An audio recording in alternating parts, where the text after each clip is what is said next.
Hello students, today I am going to take a class on status epilepticus.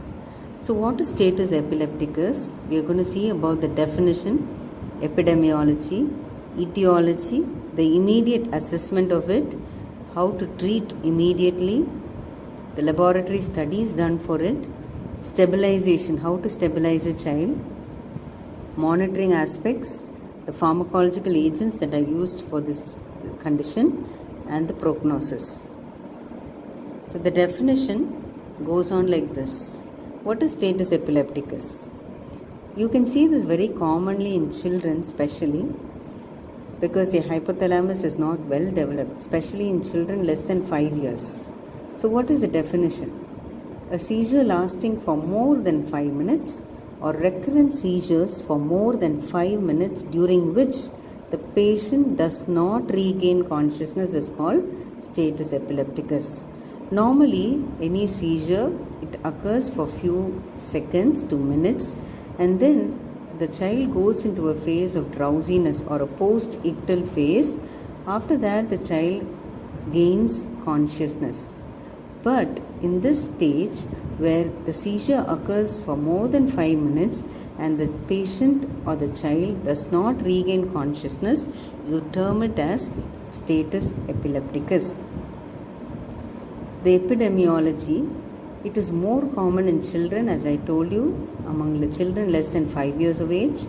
Febrile status epilepticus among that is the most common type of status epilepticus. What is febrile status epilepticus? Febrile status epilepticus is most commonly associated with fever.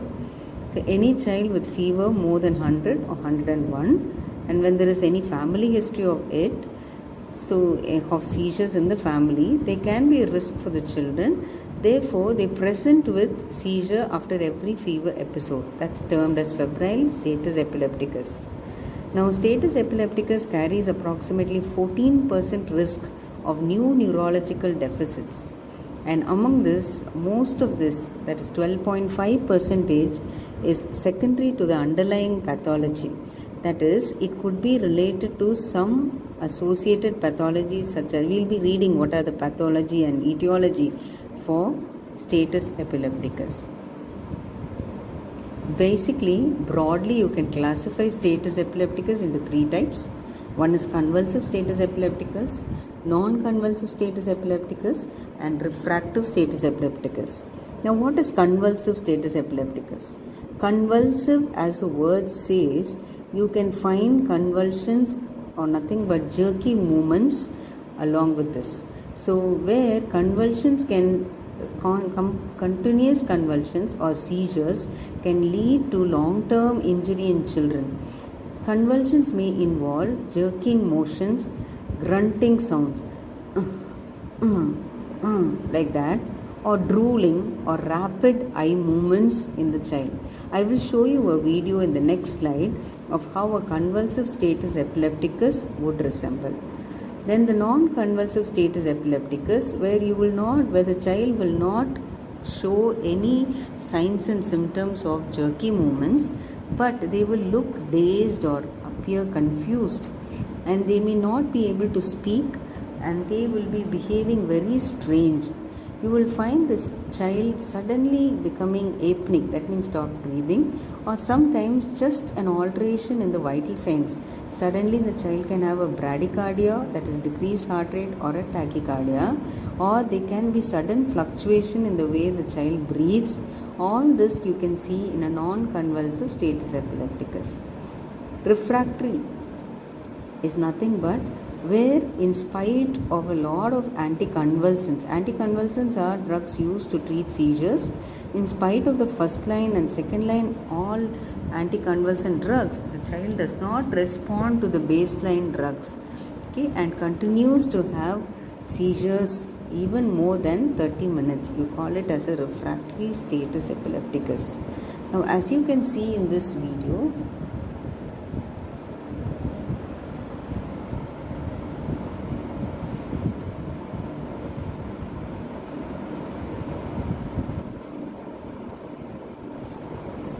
you can see in this video a child having seizures.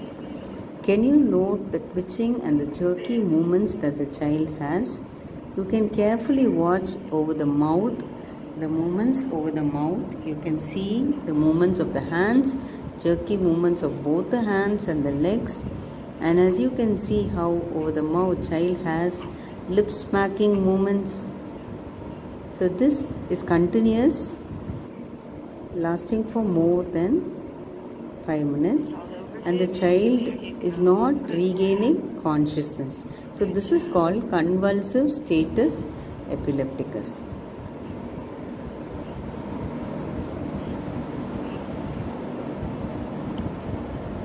Can you see that? Continuous jerky movements of the child. Well, it was probably 30 seconds before you got out of here.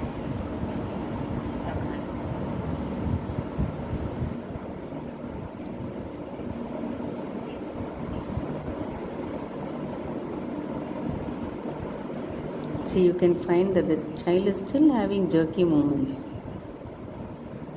Now we'll see what is non-convulsive. If you see this child carefully, the child suddenly, you can see carefully the child's breathing and the sensorium will be altered. If you carefully see, watch.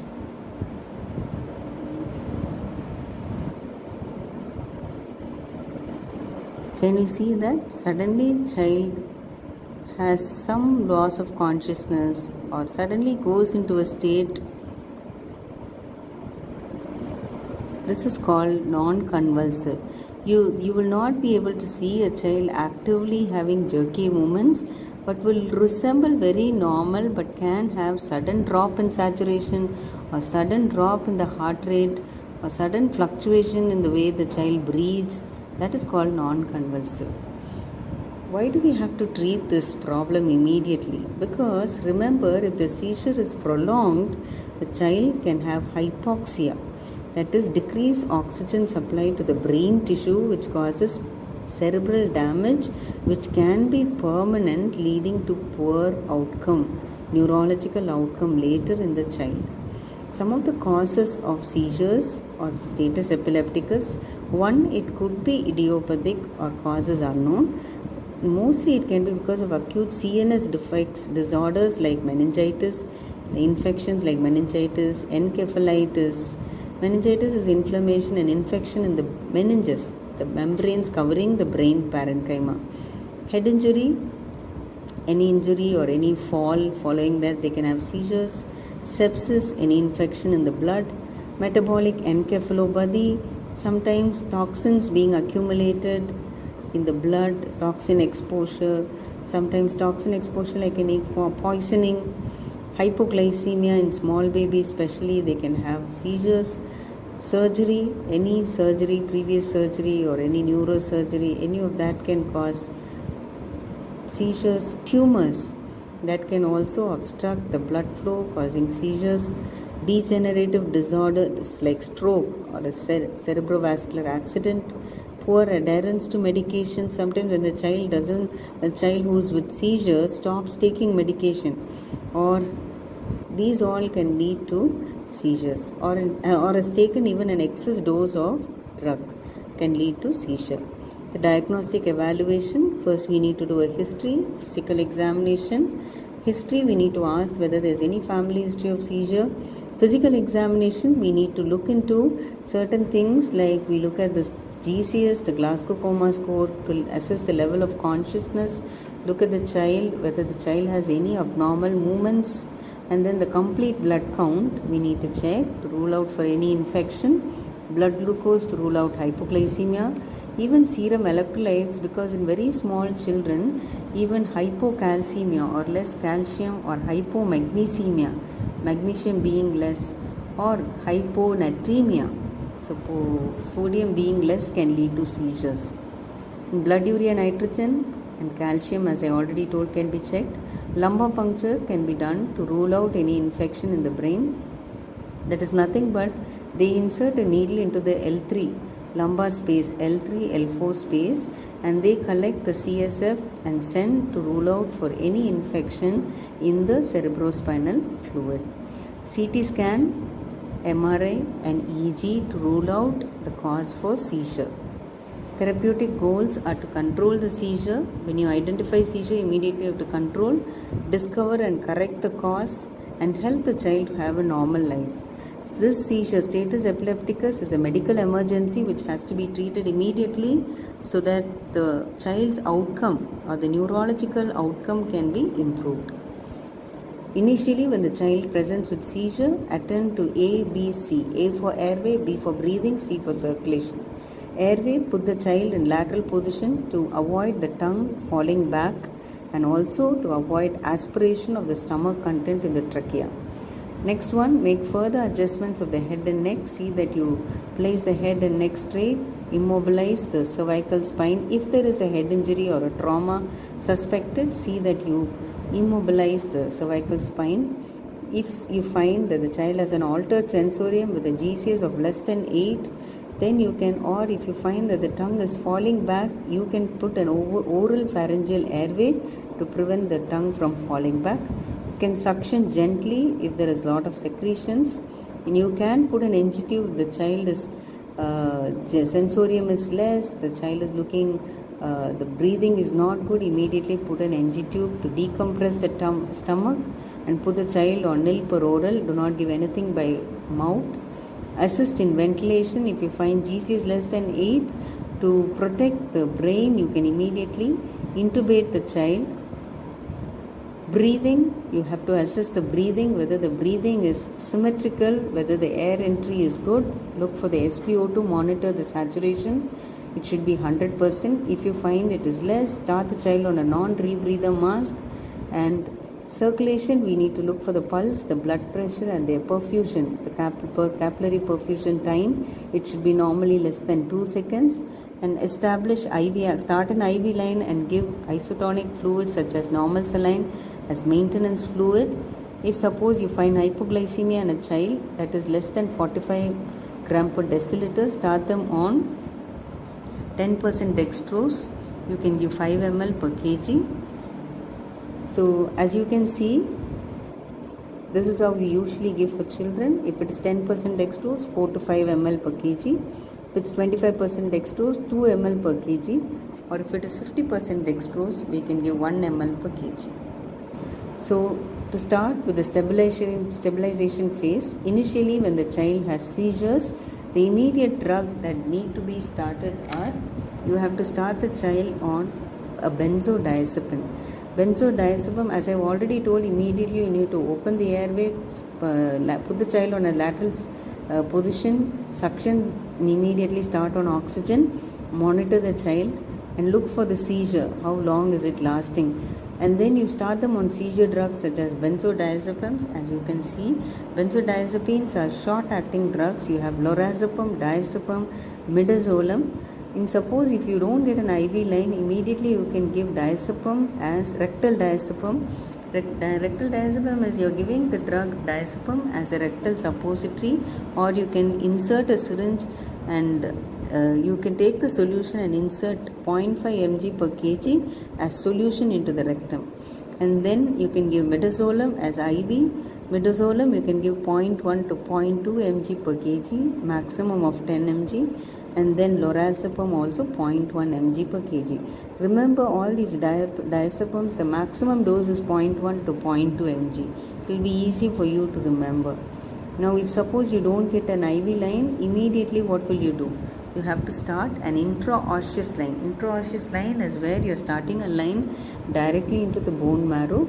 It can be started in the posterior tibial bone, where you are just inserting a needle. It's called as an intraosseous needle.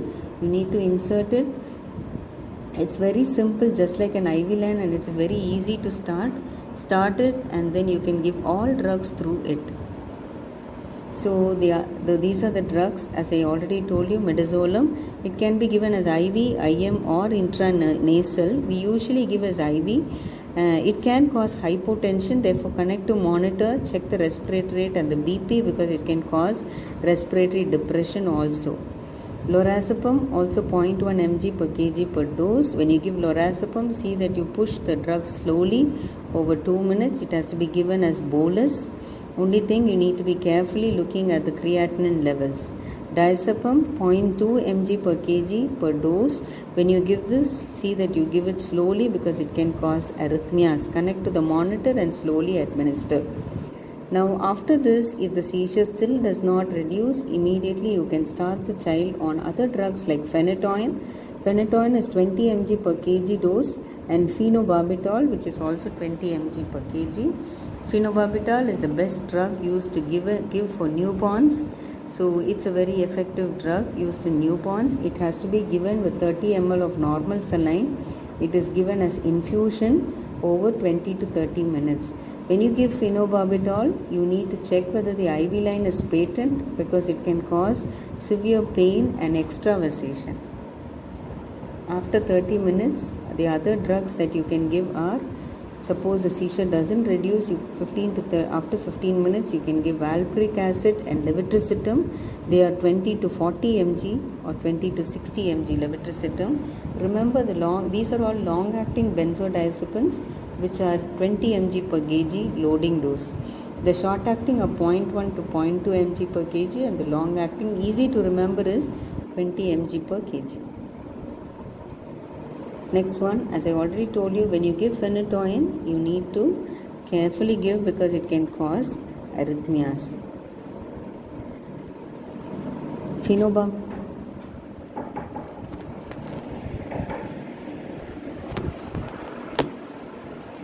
So to continue with the drugs used during seizures, so first one I told are the short-acting benzodiazepines, and the second one are the long-acting. Among that, I explained to you about phenobarbital and phenytoin. Phenobarbital also has a major risk of respiratory depression and hypotension. So when you administer phenobarbital in children, it is given as infusion over 20 to 30 minutes. See that the line is good, IV line should be good, or you can start a new line if there is no IV line. See that you need to monitor the respiratory rate before administering and while administering the drug. Sodium valproate is given as 20 mg per kg as IV infusion. Mainly it is not given in children less than 2 years of age and for children with chronic liver failure. The side effects are it can cause liver dysfunction and bleeding coagulopathy and thrombocytopenia. That's nothing but decreased platelet count. Levetiracetam is also another drug which is very commonly used nowadays. It is a very safe and effective drug which is given at 20 mg per kg loading dose. Usually it has very mild side effects like leukopenia, or the leukopenia is nothing but the WBC can reduce, count can reduce, but it rarely occurs. So it also has to be given with 30 ml of normal saline as IV infusion. For refractory seizures, suppose a seizure persists even with all these first line drugs and second line drugs, when it continues, you start midazolam infusion 0.1 mg per kg per hour to a maximum of 1 mg per kg per hour. You can also give phenobarbital again another dose. You can give up to 60 mg per kg and administer injection phenytoin 2 mg per kg as infusion. You can also give a bolus and then to sedate the child if the child is very irritable. Antibiotics can be given if you suspect a meningitis, antiviral therapy if you suspect encephalitis, and anti-cerebral edema measures along with, if you suspect meningitis, along with other antibiotics. The child is highly irritable or you find signs of increased ICP or intracranial pressure, then you also administer mannitol and 3% normal saline. 3% normal saline are very effectively used in children because it doesn't cause much of hypotension in children. It is given 3 to 5 ml per kg body weight.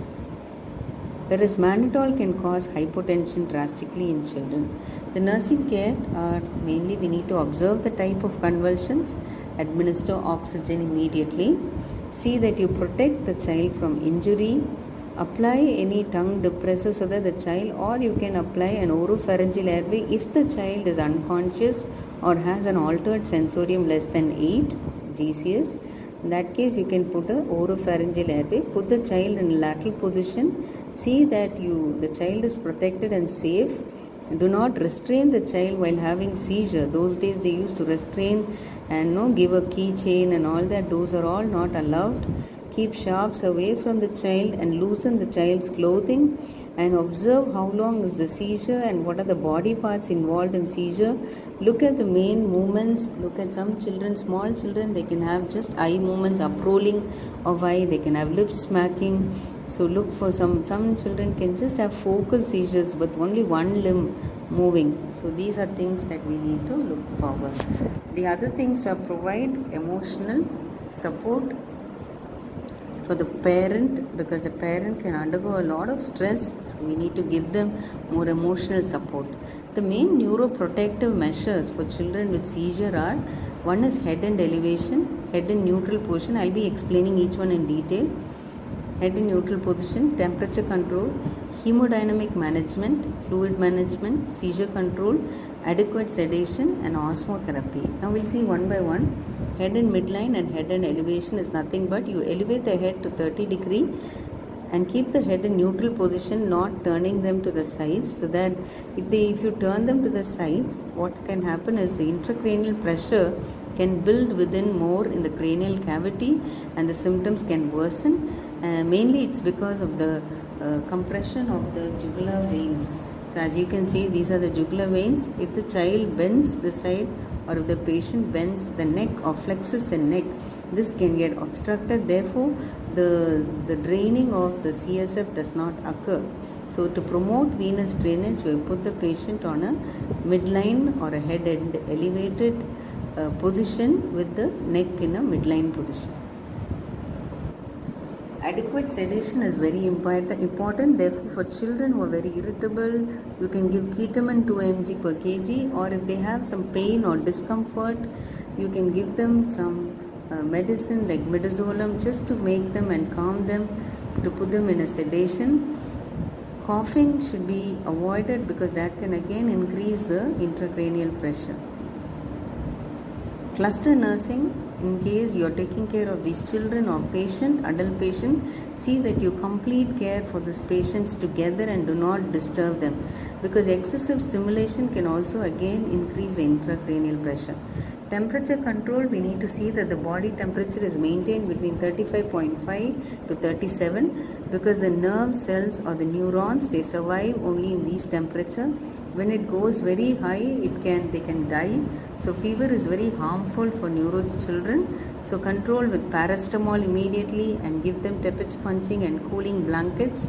Treat if there's any infection immediately. And hypothermia, if suppose the temperature is between 32 to 34, immediately treat them by covering the child, or you can provide with warmer and keep the surroundings warm. Fluid management is by you need to look into the perfusion, the intake and the output. The serum sodium levels are checked every day. The urine output, as I already told. Avoid hypotonic fluids. Therefore, maintenance fluid like isotonic fluids, preferably either a DNS or a normal saline, 0.9% normal saline can be given for these patients. Enteral feeds through NG tube can be started. Maintain euglycemia. Euglycemia is normal blood sugar levels between 100 to 150 milligram percentage. We should avoid hypo or hyperglycemia. Mannitol can be given for patients with increased ICP. You can give 0.25 to 1 gram per kg per dose. Mannitol can cause excessive diuresis and hypovolemia or hypotension. Therefore, give it very carefully. So, therefore, it is contraindicated in children with renal failure and hypotension. Whereas 3% saline is much more safer because it maintains serum sodium level between 145 to 150, and the dose, as I already told, is 3 to 5 ml per kg over 10 minutes. Usually the infusion dose is 0.1 to 1 ml per kg per hour. We need to check the serum sodium when you give this. So take home message is aggressively you need to manage seizure because it can cause hypoxia leading to cerebral damage. Initial few minutes are very important in children in managing, because that's something very important. A, B, C, remember, and the various routes of benzodiazepine administration and the dosages. Early administration of anticonvulsants have to be remembered, and consider all of them to have increased ICP and follow neuroprotective measures.